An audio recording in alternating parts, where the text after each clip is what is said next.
A man wearing a hat and overcoat walks into a store called Dehydrated Foods Incorporated, where modern science has been fantastically applied to food packaging.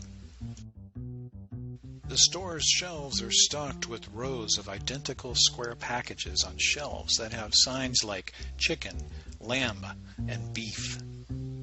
The man buys a single tiny package and leaves. It begins to rain, softly at first, and then harder. Frantic, the man attempts to protect his dainty little package from the rain by shielding it under his coat, but it's no use. The rain falls in slanted sheets. The man races down the city sidewalk, and the package starts to tint out as the dehydrated item that is in the package has begun to grow. In the last panel, we see that a flirtatious cow with long eyelashes has been reconstituted on the lap of the man, whose hat flies off the top of his head in a climax of astonishment.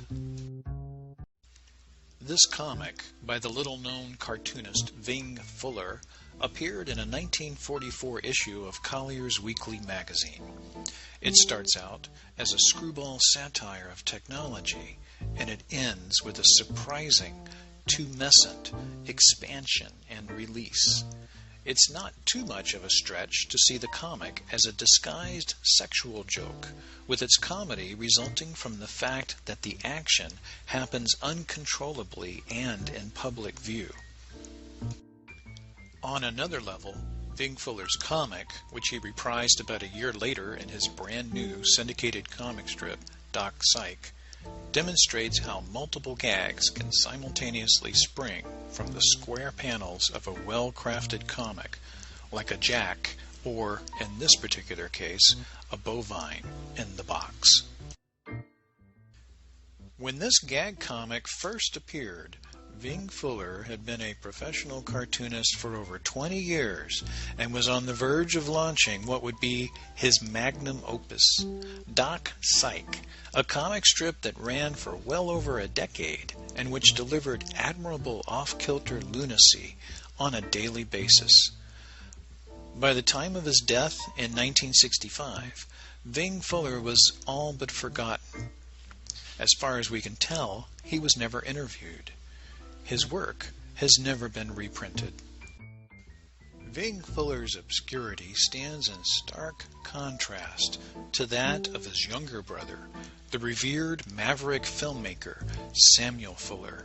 The films of Sam Fuller, which include Pickup on South Street, made in 1953, Shock Corridor from 1963, and The Big Red One from 1980, are admired and celebrated today. The Criterion Collection has canonized several of his films into their highly revered DVD catalog. This one has a cover by Daniel Klaus. Numerous books, interviews, articles, and documentaries about Sam Fuller's life and work are in circulation today. Most recently, A Fuller Life, the 2013 documentary by his daughter, Samantha Fuller. In 2014, the publisher Hard Case Crime released Sam Fuller's previously unpublished crime noir novel, Brainquake. The work of Samuel Fuller, it seems, is more popular than ever.